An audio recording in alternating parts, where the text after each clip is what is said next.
الحمد لله رب العالمين والصلاة والسلام على أشرف الأنبياء وسيد المرسلين نبينا محمد وعلى آله وأصحابه أجمعين ومن تبعهم بإحسان إلى يوم الدين أما بعد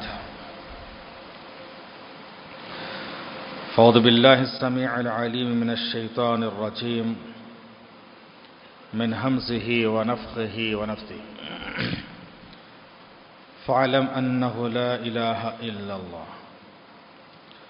حاضرین گرامی، کلمہ لا الہ الا اللہ کی شروط یعنی کنڈیشنز کے تعلق سے ہم لوگ معلومات حاصل کر رہے تھے۔ اس ضمن میں ہم نے دو شرطوں کے بارے میں معلوم کی ہے۔ پہلی شرط علم، یعنی اس کلمے کے بارے میں تفصیلی علم حاصل ہو کہ اس میں نفی بھی ہے، اس بات بھی ہے، اقرار ہے اور انکار ہے۔ سب سے پہلے تمام معبودان باطلہ کا انکار ہے اور ایک اللہ کا اقرار ہے۔ دوسرا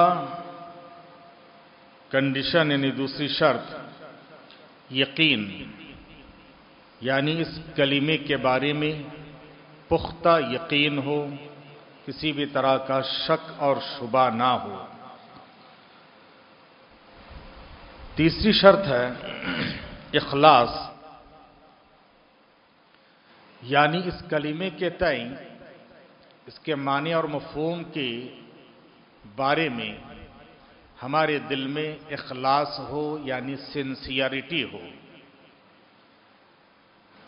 اور جیسے ضد یعنی اپوزٹ سے باتیں واضح ہوتی ہے، علم کی ضد ہے جہل،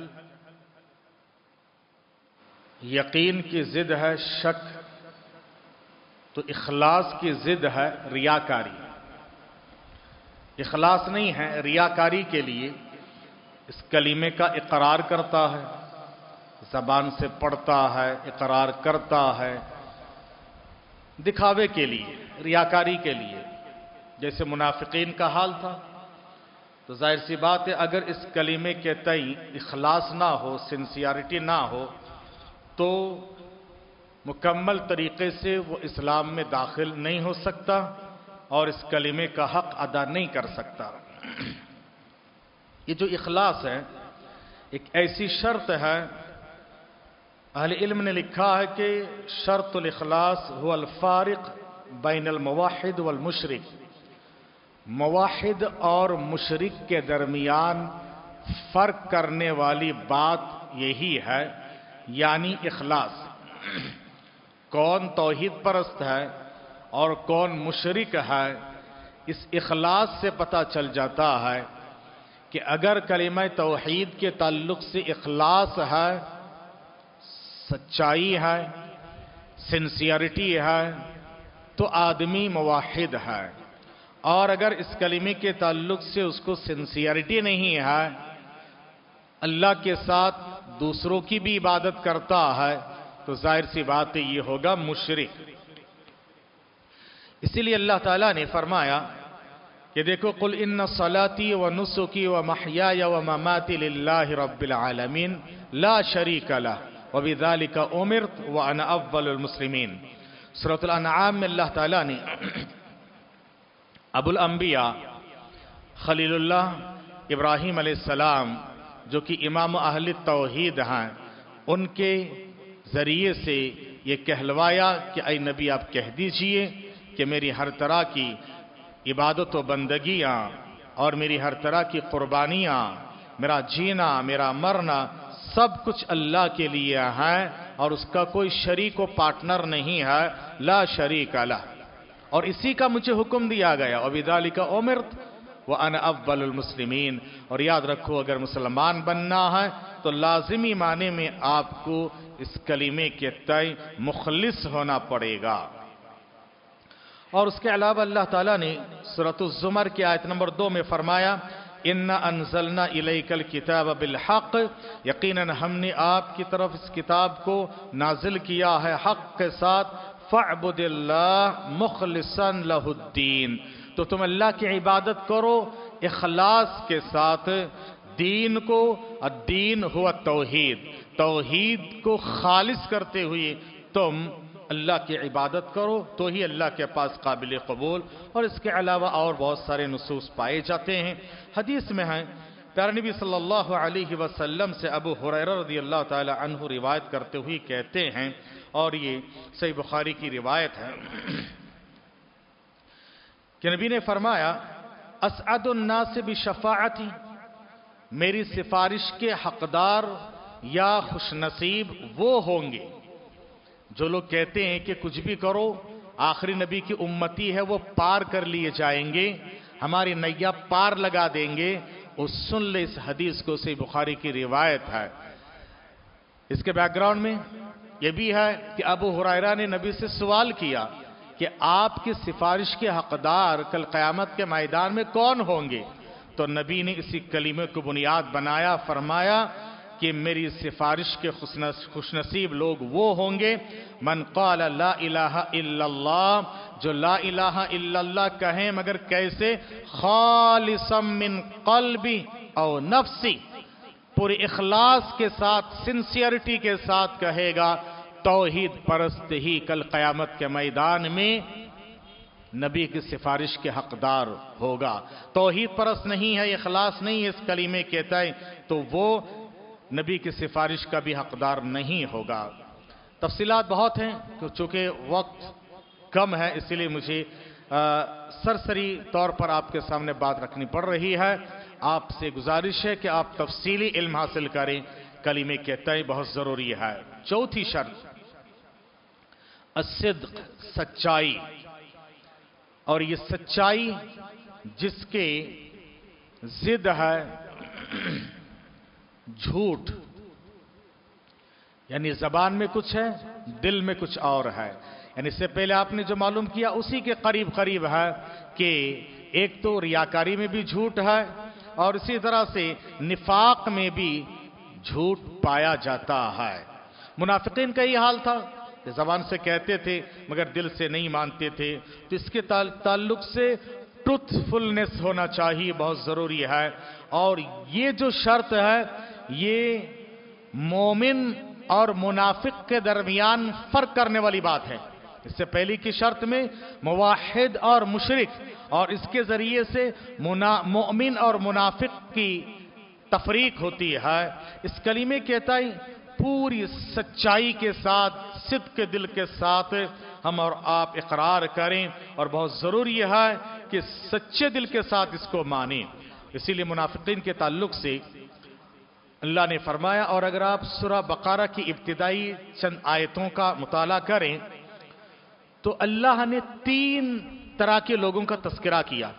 سب سے پہلے پکے سچے مومن موحدین کا تذکرہ کیا، اس کے بعد جو پرلے درجے کے کافر مشرک ان کا تذکرہ کیا، چوتھا ایک گروہ ہے منافقین، ومن الناس، لوگوں میں سے بعض ایسے بھی ہیں، ان کے ساتھ آتے تو ان کی گن گاتے، ان کے پاس جاتے تو ان کے ساتھ رہ جاتے یا ان کی باتیں کرتے۔ یہ دعوت اسلام کے نتیجے میں یاد رکھیے 3 طرح کے لوگ وجود میں آئے، اور یہ ہمیشہ سے ایسے رہیں گے، ہمیشہ سے ایسے رہیں گے۔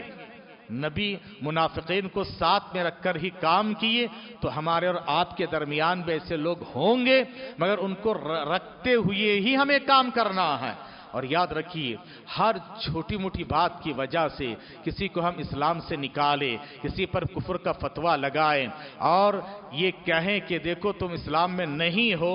نبی کے ساتھ منافقین نبی کے محفل میں ہوتے تھے، مجلس میں ہوتے تھے، اور اللہ نے نبی کو بتایا کہ فلاں فلاں منافق ہیں، پھر بھی اللہ کے رسول نے یہ نہیں کہا تم منافق ہو، یہاں سے نکل جاؤ، تم جو ہے مسلمان نہیں ہو۔ وہ کہتے تھے کہ ہم مسلمان ہیں، نبی کو پتا تھا کہ مسلمان نہیں ہے، پھر بھی کہتے ٹھیک ہے چلو مان لیتے مسلمان ہے۔ بہت ضروری ہے حالات کے تقاضے میں ہم اور آپ کو چاہیے کہ ایسا نہیں کہ کمپرومائز کی بات ہے، بلکہ نبیوں کی زندگی کے جو مختلف طرح کے حالات میں انہوں نے کیا کیا طریقہ اپنایا ہے، ہمیں بھی اسی حساب سے چلنا چاہیے، اور یہی عین منہج سلف ہے اور منہج صحابہ اور نبی ہے۔ حضرین، منافقین کے تعلق سے اللہ نے فرمایا وَمِنَ النَّاسِ مَن يَقُولُ آمَنَّا بِاللَّهِ وَبِالْيَوْمِ الْآخِرِ وَمَا هُمْ بِمُؤْمِنِينَ۔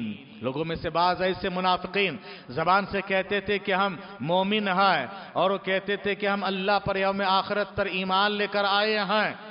اللہ نے کہا کہ وَمَا هُمْ بِمُؤْمِنِينَ، وہ مومنین نہیں ہے۔ کیوں؟ يُخَادِعُونَ اللَّهَ وَالَّذِينَ آمَنُوا، یہ لوگ سوچتے ہیں کہ ہم اللہ کو اور اہل ایمان کو دھوکہ دے رہے ہیں۔ وَمَا يَخْدَعُونَ إِلَّا أَنفُسَهُمْ، یہ تو اپنے آپ کو ہی دھوکہ دے رہے ہیں۔ یہ منافقین اپنے آپ کو بڑے شانہ سمجھتے تھے کہ ہم بڑے چالاک ہیں، ہم تو ان کو ٹھگا رہے ہیں۔ اللہ نے کہا کہ دیکھو تم اپنے آپ کو دھوکہ دے رہے ہو، اللہ کو تم کیسے دھوکہ دے سکتے ہو؟ اور مومنین کو تم لگ رہے ہیں کہ تم دھوکہ دے رہے ہو، آخرکار تو تمہارا نقصان ہے، مومنین کا کیا نقصان ہے؟ کچھ بھی نہیں۔ کیوں؟ ان کے پاس وہ سچائی نہیں تھی۔ کہا کہ دیکھو وَمَا يَخْدَعُونَ إِلَّا أَنفُسَهُمْ وَمَا يَشْعُرُونَ، انہیں پتہ بھی نہیں ہے۔ فِي قُلُوبِهِمْ مَرْضٌ، ان کے دلوں میں مرض ہے، شک، شبہ، نفاق ہے، صدق، سچائی، یقین نہیں ہے، اسی لیے یہ لوگ اسلام سے خارج ہوئے۔ حضرین، پیارے نبی صلی اللہ علیہ وسلم نے حدیث میں بھی اس تعلق سے فرمایا، یہ بھی صحیح بخاری کی روایت ہے، معاذ بن جبل رضی اللہ تعالیٰ عنہ راوی ہیں، کہتے ہیں کہ ما من احد یشہد ان لا الہ الا اللہ، کوئی بھی بندہ لا الہ الا اللہ کی شہادت اور اس کی گواہی دیتا ہے، وَأَنَّ مُحَمَّدَ رَسُولُ اللَّهِ، دیکھیے لا الہ الا اللہ محمد رسول اللہ ہو بہو الفاظ کے ساتھ ہیں، اور لوگ کہتے ہیں کہ نہیں ہے، پہلے علم تو حاصل کریں، اور اس بات کی بھی گواہی دیتا ہے کہ محمد صلی اللہ علیہ وسلم اللہ کے رسول ہیں، صدقا من قلبی، سچائی کے ساتھ، الا حرمہ اللہ علی النار، تو اس کو جہنم پر حرام کر دے گا، اور اگر سچائی نہیں ہے تو ظاہر سی بات ہے جہنم اس کے لیے حرام نہیں ہے، وہ جہنم کا ایندھن بن سکتا ہے۔ حضرین گرامی، 5ویں شرط ہے المحبہ، یعنی محبت اور چاہت ہو۔ کلمہ لا الہ الا اللہ یعنی اللہ سے اور اللہ کے تقاضے کے تعلق سے اللہ کے عبادتوں میں آدمی کو لذت آنی چاہیے، محبت ہونا چاہیے۔ عبادت کا ایک رکن رکین ہے محبت۔ ایسا نہیں کہ چلو کیا فرض ادا کرنے آئے ہیں، لگتا ہے کوئی قرض لے رکھا ہے، ایسا نہیں۔ اللہ کی عبادت کے لیے آئے تو محبت ہو، امید ہو، خوف بھی ہو۔ یہ 3 عبادت کے ارکان ہیں، اور اہل علم نے لکھا ہے اس کی مثال جیسے پرندہ ہے، اس کے 2 پر ہے اور سر ہے، پروں سے وہ اپنے آپ کو بیلنس کرتا ہے، اور سر سے وہ ڈائریکشن متعین کرتا ہے، رائٹ جانا، لیفٹ جانا، نیچے اترنا، اوپر جانا ہے، یہ سر سے ڈائریکشن ہے۔ یاد رکھیے یہ محبت سر کی طرح ہے، اور امید اور خوف دونوں پر کی طرح ہے۔ جب تک آپ کی اور ہماری عبادت میں یہ 3 باتیں نہ ہو، اللہ کے پاس عبادتیں قابل قبول نہیں ہے۔ یہ عبادتوں کے پلر سے بنیاد ہے۔ محبت کی ضد ہے بغض اور نفرت۔ اگر اس کلمے اور کلمے کے تقاضوں کے تعلق سے آپ کو نفرت ہو تو یاد رکھیے وہ پکا سچا مومن موحد نہیں ہو سکتا ہے۔ اللہ تعالیٰ نے فرمایا وَمِنَ النَّاسِ مَن يَتَّخِذُ مِن دُونِ اللَّهِ أَندَادًا، لوگوں میں سے بعض ایسے ہیں اللہ کے ساتھ دوسروں کو بھی شریک کرتے ہیں۔ يُحِبُّونَهُمْ كَحُبِّ اللَّهِ، جیسے اللہ سے محبت ہونی چاہیے ویسی محبت و غیر اللہ سے کرتے ہیں۔ اور میں نے اس ضمن میں چند باتیں شروعات میں آپ کے سامنے عرض کی ہے۔ بہت سارے لوگ اب دیکھیں گے قربانی دو بھائی، قربانی کے لیے حیثیت اور وسعت نہیں ہے، سہولت نہیں ہے، لیکن 11ویں شریف میں بکرا وہ تو ضرور دینا ہے، اور نہ نقصان ہو جائے گا۔ ہاں اللہ سے اتنی محبت اور چاہت نہیں ہے. ان کے سامنے توحید کی بات کرو، عقیدے کی باتیں کرو تو پھیکی لگتی ہے. ان کے سامنے عقیدہ منہج کی باتیں کرو تو عجیب سے ان کو لگتا ہے. وہی اگر اس سے ہٹ کے بات کرو، شریعت میں عقل لڑاؤ، شریعت کی تعبیر کرو، سیاسی تعبیر بیان کرو تو ان کو بڑا اچھا لگتا ہے. انٹلیکچوئل بات کرتا ہے، حالات کے تقاضے کے حساب سے بات کرتے ہیں. یاد رکھیے یہ جو چیزیں ہیں نا، یہ انسان کو بہت دور کی گمراہی کی طرف لے کے جا سکتی ہے کہ اللہ کی محبت کی طرح دوسروں سے محبت کریں. یاد رکھیے کہا کہ یہی لوگ جو اللہ سے زیادہ محبت کرتے ہیں، والذین آمنوا اشد حبا للہ، اہل ایمان اللہ سے زیادہ محبت کرتے ہیں. اور یاد رکھیے علامہ ابن قیم رحمہ اللہ لکھتے ہیں المحبت ہی حقیقت العبودیہ. یاد رکھیے عبادت کی حقیقت اور بندے کے بندہ ہونے کی اصل حقیقت اسی محبت سے ہی ظاہر ہوتی ہے. عاجزی انکساری کے ساتھ، آوزاری کے ساتھ اللہ کے بارگاہ میں آپ عبادت کے لیے آئے. یہی یاد رکھیے زندگی آمد برائے بندگی، زندگی بے بندگی شرمندگی. اگر ہم نے یہ بندگی کا حق ادا کیا محبت کے ساتھ، اخلاص کے ساتھ، خشوع خضوع کے ساتھ، تبھی جا کر فائدہ ہوگا. اسی لیے نبی نے فرمایا کہ یاد رکھو نماز میں سب سے پہلی چیز جس امت سے اٹھا لی جائے گی وہ ہے خشوع اور خضوع. یہاں تک کہ مسجد میں نماز میں جماعت میں بہت سارے لوگ ہوں گے لیکن دل میں خشوع اور خضوع رکھنے والے خال خال ہوں گے، گنے چنے ہوں گے، انگلیوں پہ گنے جانے والے ہوں گے. حاضرین بہت ضروری ہے. اور یہی محبت جب آپ کے اور ہمارے پاس آ جائے، اللہ کی محبت دل میں آ جائے، دنیا سے انسان بے نیاز ہو جاتا ہے. توحید تو یہ ہے کہ خدا حشر میں کہہ دے، توحید تو یہ ہے خدا حشر میں کہہ دے بندہ دو عالم سے خفا میرے لیے ہے. یہ فرعون کا دربار ہے. فرعون نے جادوگروں کو بلایا ہے نا، فرعون نے جادوگروں کو بلایا.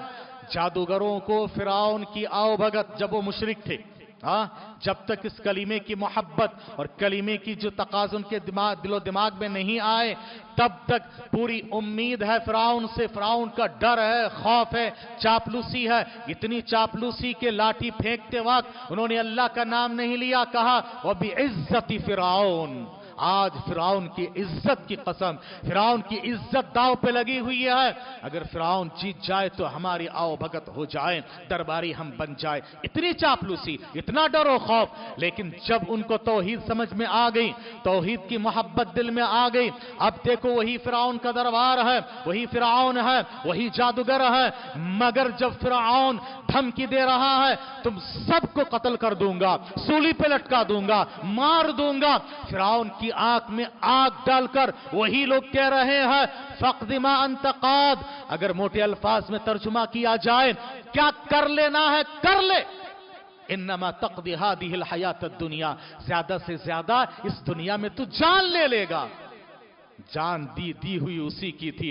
حق تو یہ ہے کہ حق ادا نہ ہوا. یاد رکھیے وہ اللہ کی جان دی ہوئی ہے، لے لے کوئی بات نہیں، ایک دن تو جانا ہی ہے، سرخرو ہو کر جائیں گے. یہ کب ہوتا میرے بھائیوں؟ جب یہ محبت آپ کے اور ہمارے دل میں بیٹھ جائے. یاد رکھیے میرے بھائیوں اللہ کے ولی کون بنتے ہیں؟ حدیث ولی اٹھا کر دیکھے صحیح بخاری کی روایت ہے. اللہ کے ولی بننے کے لیے ضروری نہیں ہے من کے ٹھیلے کونے میں مولے میں بیٹھ جائیں اور اللہ اللہ کب کرتے رہیں. آپ کا عقیدہ اور ایمان سب سے پہلے صحیح ہونا چاہیے، اللہ سے محبت ہونی چاہیے.